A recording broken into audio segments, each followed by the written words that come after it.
So in this Keynote tutorial video, I am going to be showing you guys how to delete a slide here on a Keynote presentation. So once Keynote's open up, what I want you to do is to first and foremost, just for this example, just add a slide to my design here. So I'll just go to the top left, press on add a slide.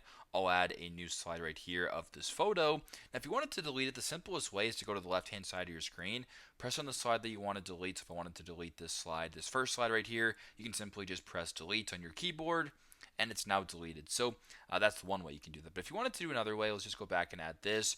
You can also just go to the top left here, press on or right click this, or press on control press or control click. Go to where it says delete right here, press on delete, and then the slide is once again deleted. So super simple, super straightforward, but that is how to delete a slide here on a Keynote presentation. Thanks again for watching, and I hope this video helps.